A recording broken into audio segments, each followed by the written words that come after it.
Saya akan lanjut menceritakan kisah Aura sang Casanova, bab 96, menunggu waktu yang pas. Di perusahaan Han Leader, Tuan Kiyoshi sedang membicarakan tujuannya mengadakan kerjasama dengan perusahaan Amidamak yang ada di bawah pimpinan Jiro untuk mendapatkan sampel badan Kiara agar bisa melakukan tes DNA untuk memastikan apakah benar apa yang menjadi dugaannya jika gadis itu adalah putrinya atau bukan. Ketika Tuan Kiyoshi sedang berbicara dengan asisten Jim, tiba-tiba ponsel dari sang asisten bergetar. "Siapa, Jim?" tanya Tuan Kiyoshi ketika sang asistennya masih belum juga mengangkat ponselnya karena mereka sedang berbicara serius dan Jim takut mengganggu pembicaraannya dengan tuannya saat ini. "Sepertinya orang suruhan kita, Tuan," jawab Jim. "Angkat saja, tidak apa-apa," ucap pria parubaya tersebut. Jim pun segera meraih ponselnya yang ada di saku celana, dan pembicaraan pria itu di dalam telepon tidak lebih dari 1 menit, karena setelah itu nampak Jim membuka pesan yang dikirim oleh orang suruhannya. "Ada apa?" tanya Tuan Kiyoshi lagi. Dan betapa terkejutnya Jim ketika orang suruhannya hanya mengirim 2 foto yang diedit untuk berdampingan. Foto tersebut tidak lain adalah foto Kiara dengan foto Excel. "Ini, Tuan, mereka hanya mengirim ini," ucap Jim. "Berikan padaku," ucap Tuan Kiyoshi, merasa ada yang perlu diamati dari kedua foto itu. Karena selama dirinya menemukan tanda-tanda jika Kiara adalah putrinya, bahkan pria parubaya itu sampai tidak menyadari jika Kiara dan Excel mempunyai kemiripan di wajah mereka. Jim pun memberikan ponselnya kepada tuannya. "Oh, it's real. Ini benar-benar mirip," gumam Kiyoshi dengan wajahnya yang sudah memerah, menahan panasnya buliran bening yang hendak terjatuh setiap kali dirinya menemukan bukti untuk memperjelas jika Kiara memang putri kandungnya. "Mirip, Tuan?" tanya asisten Jim yang malah belum menyadari akan hal itu. "Coba kamu perhatikan, Jim," ucap Tuan Kiyoshi memberikan ponsel itu kepada pemiliknya kembali. Jim pun mengamati kedua foto yang dikirim oleh orang-orang suruhannya, dan setelah beberapa saat Jim pun juga baru menyadari jika ternyata Excel yang tidak lain putra Tuan Kiyoshi memang sangat mirip dengan Kiara. Bahkan keduanya seperti kembar karena memang kelahiran Excel yang lebih dulu dibandingkan anak keduanya yang hilang hanya berjarak 10 bulan saja. Dan kemungkinan hal itu yang menyebabkan istrinya dulu meninggal ketika melahirkan anak kedua mereka. "Apa kau sudah yakin juga jika gadis itu adalah putriku?" tanya Tuan Kiyoshi. "Iya, Tuan, sangat yakin. Bukti di fisik kini sudah terlihat nyata selain dari bukti ketika Anda melihat gelang di tangannya," jawab asisten Jim. "Tapi aku masih belum puas, karena satu-satunya bukti akurat yang sangat kuat hanya dengan melakukan tes DNA dengan gadis itu, Jim," ucap Tuan Kiyoshi. "Lalu apa yang harus kita lakukan, Tuan?" tanya asisten Jim. Tuan Kiyoshi pun menjelaskan jika besok mereka akan mengunjungi perusahaan Amidamak milik Jiro, dan itu artinya pihaknya akan lebih sering mengunjungi perusahaan milik Jiro. Dengan begitu, Tuan Kiyoshi memerintahkan kepada asisten Jim agar mengawasi gerak-gerik Kiara kapanpun gadis itu mengunjungi kantor.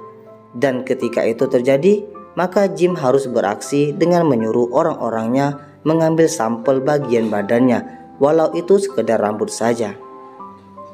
"Orang-orangmu harus bersiaga, Jim, jika perlu masuk dalam lingkup karyawan perusahaan Amidamak agar lebih memudahkan tugasmu," ucap Tuan Kiyoshi. "Baik, Tuan.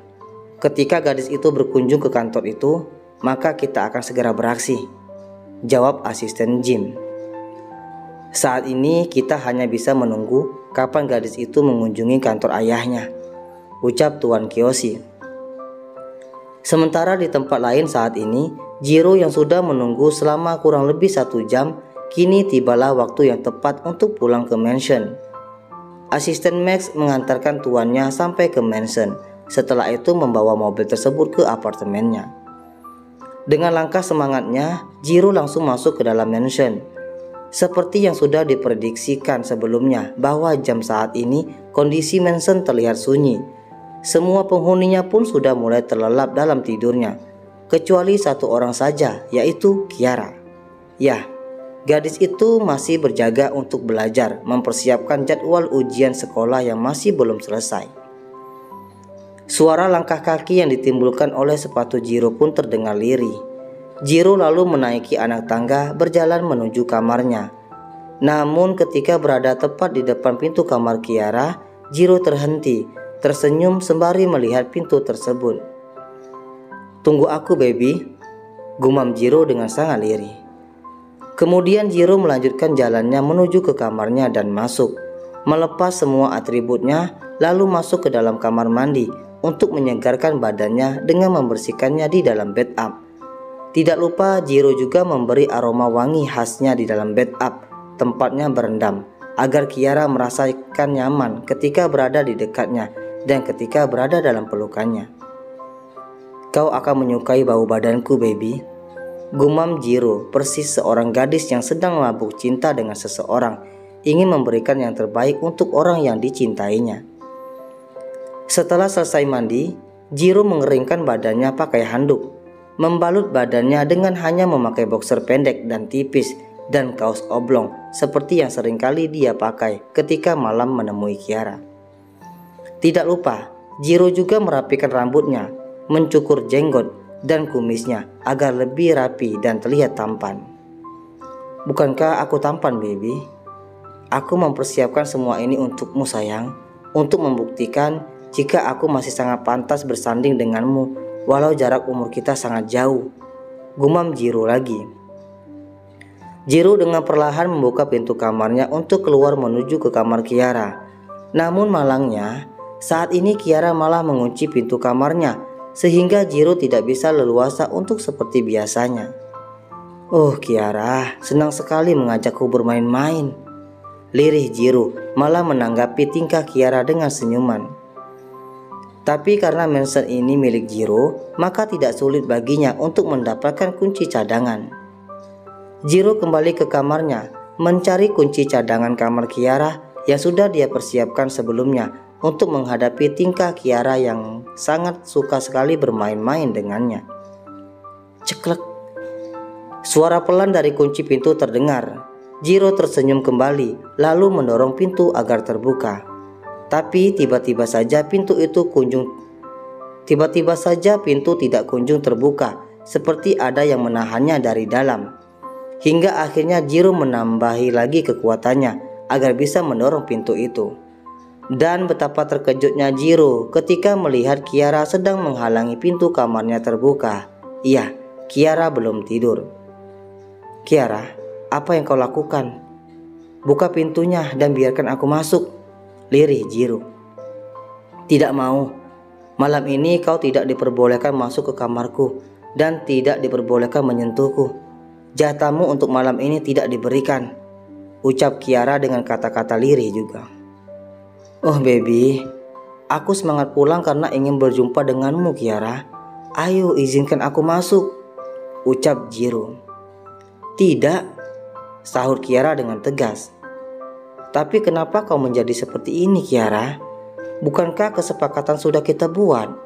Kenapa kau selalu saja ingin mengingkarinya?" ucap Jiro. "Karena kau yang sudah membuat Excel babak belur dan aku sangat marah akan hal itu. Kau bersikap kekanak-kanakan Jiro. Kau menyebalkan. Pergi dari kamarku," ucap Kiara. "Oh, bocah ingusan itu sudah mengadukan semuanya pada gadisku untuk mendapatkan simpati dari milikku," batin Jiro dengan geram mengingat Excel. Tangan Jiro mengepal dengan kuat. Sebenarnya bisa saja dengan mudah Jiro memaksa masuk ke kamar Kiara dengan cara mendorongnya sangat kuat. Namun itu pasti akan semakin membuat Kiara marah, dan kondisi Kiara saat ini sedang simpati pada Excel. "Jadi kapan kau akan memberikan jatah itu kepadaku lagi baby?" tanya Jiro dengan datar.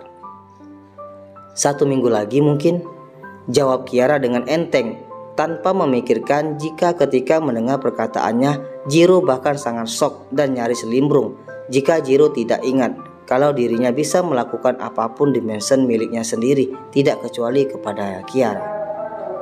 "Jangan baby, aku pasti tidak mampu menunggu waktu selama itu. Bagaimana jika besok malam?" tanya Jiro, memberikan penawaran kepada Kiara. "Tidak," jawab Kiara dengan tegas. Akhirnya Jiro kembali ke kamarnya dengan tangan hampa, melihat ke arah CCTV yang dipasang di kamar Kiara untuk menunggu kapan Kiara tertidur pulas. Gadis yang masih sangat labil dengan emosinya. Tapi sayangnya, aku sangat mencintainya. "Tidurlah baby, tidurlah dengan nyenyak. Karena ketika kau sudah tertidur pulas, maka giliranku untuk bekerja di malam hari setelah seharian aku bekerja di kantorku sendiri," gumam Jiro yang masih mengawasi Kiara yang mulai menaiki tempat tidur dan menutupi badannya dengan selimut tebal. Jiro tersenyum lebar ketika melihat Kiara sudah tertidur. Namun begitu, Jiro tidak kunjung pergi ke kamar Kiara karena masih menunggu beberapa lama sampai dirinya benar-benar bisa memastikan jika Kiara sudah tenggelam di alam mimpi.